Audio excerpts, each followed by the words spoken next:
We've got some surprise additions to the waiver wire, a surprise addition to the opening night roster for the Boston Bruins, seemingly, anyways, and some surprise predictions here on the Locked On Boston Bruins podcast. So let's get into it.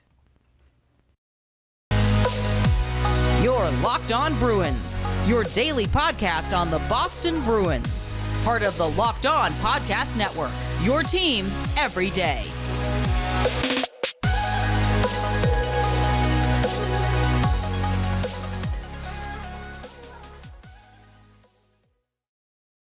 What is up, Bruins fans, and welcome back to the Locked On Boston Bruins podcast. I am your host, Ian McLaren, and this is a daily show where we discuss all things Spoke to Be, as well as take a look around the NHL. Today is Monday, October 10th, and I want to thank you so much for making Locked On Boston Bruins part of your day every single day. It's free and available wherever you get your podcasts, so open up your podcast app, go over to YouTube, search up Locked On Boston Bruins, smash that subscribe button so that you never miss a thing. I hope all you Canadian listeners had a great Thanksgiving weekend. Today is my father's birthday, so happy birthday, Dad, if you are listening. And just a reminder to everyone that you can follow the podcast online at Locked NHL Bruins on Twitter and Instagram. And you can find me and my dad jokes and hockey tweets at Ian C. McLaren. So here on Monday, it is the deadline for teams to file their opening night rosters or to get cap compliant at the very least, because the season begins tomorrow night with a couple games. Well, it's already began, so it's kind of weird that this is happening at this time, but you know what I mean. The real season starts tomorrow night after those couple games over the weekend. Mandatory cap compliance and opening day player rosters are due for league approval by 5 p.m. Eastern tonight, or this evening. So Sunday, therefore, was the final chance for clubs to place players on waivers and have them clear so that they can be cap compliant. And the Bruins had 3 guys go on the waiver wire on Sunday. One of them somewhat expected, another hoped for but not necessarily expected, and then a kind of a surprise guy in the mix as well. First of all, Chris Wagner was placed on waivers. He, of course, spent the entire previous season in the AHL after being waived before the 2021-22 NHL season. He has an average annual valuation on his deal of $1.35 million, and the Bruins looking to clear that space off their cap. The next player was Nick Foligno. He, of course, has 1 year left on his deal with an average annual valuation of $3.8 million. And then finally, Mike Reilly was placed on waivers, left-hand shot defenseman with $3 million per season over the next 2 seasons left on his deal. Now, the initial reaction was, wow, I can't believe they're waiving Nick Foligno, Mike Reilly, Chris Wagner. They're really going to send them to the AHL? Well, the wording of the press release was that they were just placed on waivers. When it came to Oscar Steen being waived last week, they specifically said it was being put on waivers for the purpose of being assigned to Providence. That might not necessarily be the case here. The Bruins need to be cap compliant by 5 p.m. this evening. But there are also some mechanisms in place for these guys to still be on the opening night roster. The most obvious being placing Brad Marchand and Charlie McAvoy on LTIR, as both are expected to be out of the lineup until around December 1st. That would free up more than $15 million. So, right now, as I record, the Bruins, $4.5 million over the cap, with 27 players on the roster. Those three guys will be sent down, presumably, after clearing. Bruins will place Marchand and McAvoy on LTIR, and then be able to call some guys back up. There's a couple things also to consider here. First, Matt Grzelcyk appears to be a bit closer to returning than originally projected. His presence in the lineup would preclude Mike Reilly being there as well. Mike Reilly has looked great in preseason play, and I expect that the Bruins are hoping that the fact that he has 2 years remaining on his deal would make it difficult for teams to put in a claim and commit. I look in the Atlantic, I see the Detroit Red Wings, Buffalo Sabres have a plethora of cap space available, and the Sabres especially really lacking veteran defensemen. So Mike Reilly could really fill a need for that team. I could see them plucking him off the waiver wire. To lose him for nothing would be detrimental. I don't think anybody was under the illusion that he wasn't a candidate to be moved prior to the beginning of the season because of his $3 million cap hit and the 2 years remaining on his deal. But still, you don't want to just waive a guy with some perceived value. So yeah, those three guys placed on waivers. We'll see here on Monday if they do indeed clear. That will get them, or even if they're claimed, that would get them under the cap. And then once they place Marchand, McAvoy on LTIR, there would be space to recall a couple of those guys, and maybe even more if Taylor Hall or Matt Grzelcyk begins the season on IR. There's also Anton Strawman to consider. He had a very impressive camp, and it sounds as though there's an appetite for both sides to reach an agreement.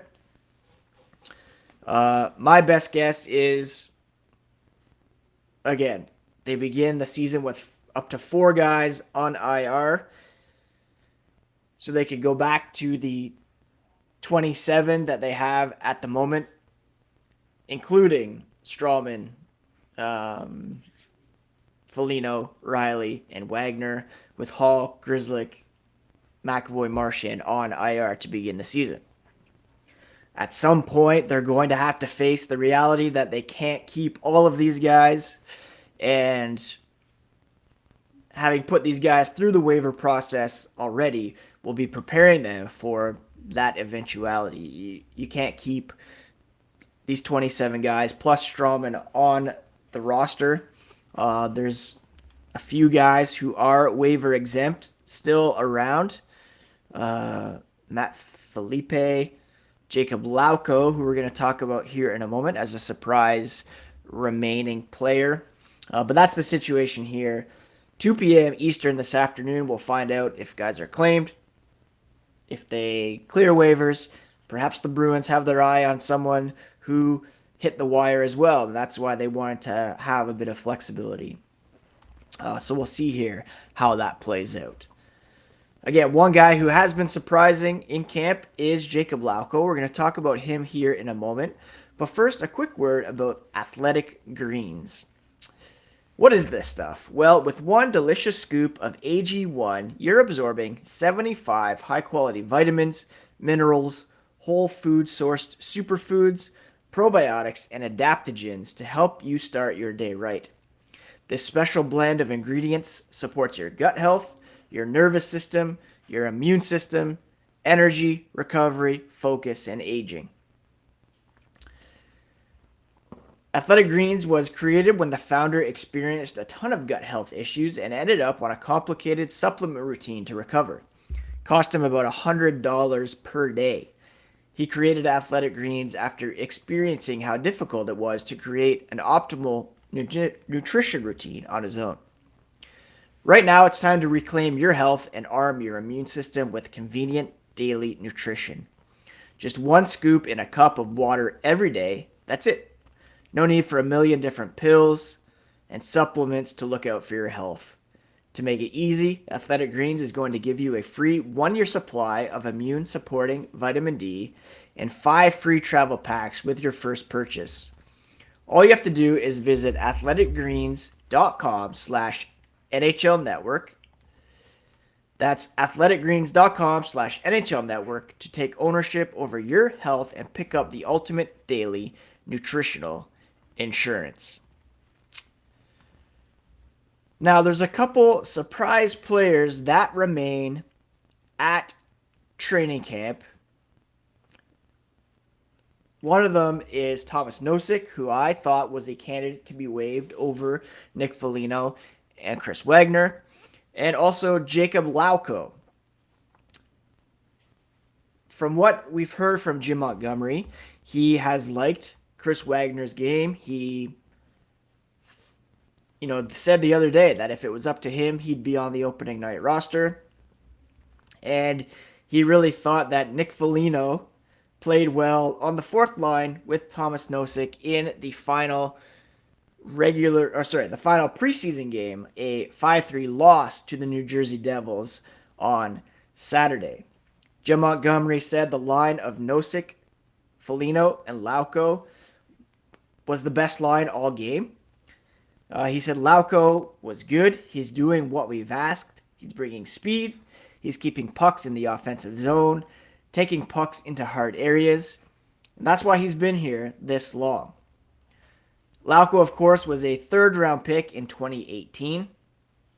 And Montgomery was asked about his camp and why he stuck around through the entire exhibition schedule. Why was he kept up over Mark McLaughlin, over Oscar Steen? Montgomery said the development team did a really good job of letting him know how he needs to play. He's done the things that are necessary, and he builds momentum on the third and fourth line, especially with the speed, attacking the net, physicality. He's lippy out there. He's a bit of an agitator. He gets under people's skin. So Lauko kind of playing the Anton Bleed role from a year ago. The 22-year-old only had 3 goals and 13 assists in 54 games with the Providence Bruins last season. That came after a 19-point in 23 game performance the year before. Lauko said last season he had big expectations on himself and that he would end up in Boston. It didn't work out. He wasn't good enough. He felt at the end of last season not great, so he was training all summer to feel good on the ice, feel comfortable on the puck. And his conditioning, he said, is pretty high tier right now. And when other guys get tired, that's when he feels best. And that's going to be a staple for him this season, his conditioning and his ability to skate all game. He said he spent a lot of time over the offseason wrestling, Thai boxing, gained 10 pounds. The way he trains, it's something different, but it's obviously paying off for him. And whether it's in Boston or in Providence, he's going to do what he can to prove to management that he belongs playing at the highest level. Again, that line played really well. There was a goal that was credited to Nick Foligno that ultimately was credited to Lauko. Fellino said he didn't really get a chance to know him very well last year, but he's seen some improvement. He's having fun. Obviously, the Czech connection on the team is strong, and Fellino said he's a great kid, obviously showing really well, and it's great to see for the organization. Again, as far as Fellino goes, Montgomery said he played his best game on Saturday, handled the puck really clean, made a lot of good plays, support plays, bumps underneath, wall plays to the middle, won a lot of battles below the tops of the circles. And when you look at his career, that's where his money has been made. So, especially when it comes to Fellino and likely Wagner, and Reilly, let's be honest, the hope is that they will clear and that they will be recalled before opening night. There's a really high chance that Reilly will be claimed because defenseman, it's a premium position, and he has played very well in the preseason. But I do believe that Fellino and Wagner will be in the opening night lineup. The question is it Trent Frederick that comes out? Is it Lauko that ultimately comes out? Where does Jack Stanika fit into this? Again, the Bruins are kind of playing the odds here that they'll go unclaimed and that they're all back in Washington to play the Capitals on Wednesday after moving Marchand and McAvoy to IR. If someone claims them, then that helps with the cap, especially the two forwards. Would be a surprise if someone does. Reilly likely will generate interest, but you never know. And you never know if Boston will in turn claim somebody. At the very least, we know that Anton Strawman likely to get a deal. Keep it locked to Locked On Boston Bruins on YouTube for all the latest on the Boston Bruins. On Sunday, I posted a quick video about these guys being waived. If there's anything significant that happens later today, I'll be sure to jump on there and do that again. Thank you for making Locked On Boston Bruins part of your day every single day. Again, podcast completely free, available wherever you get your podcasts. And you want to subscribe right now so that you never miss a thing this season. All right, I quickly wanted to offer some playoff conference Stanley Cup predictions here on the podcast. Or maybe I should do that.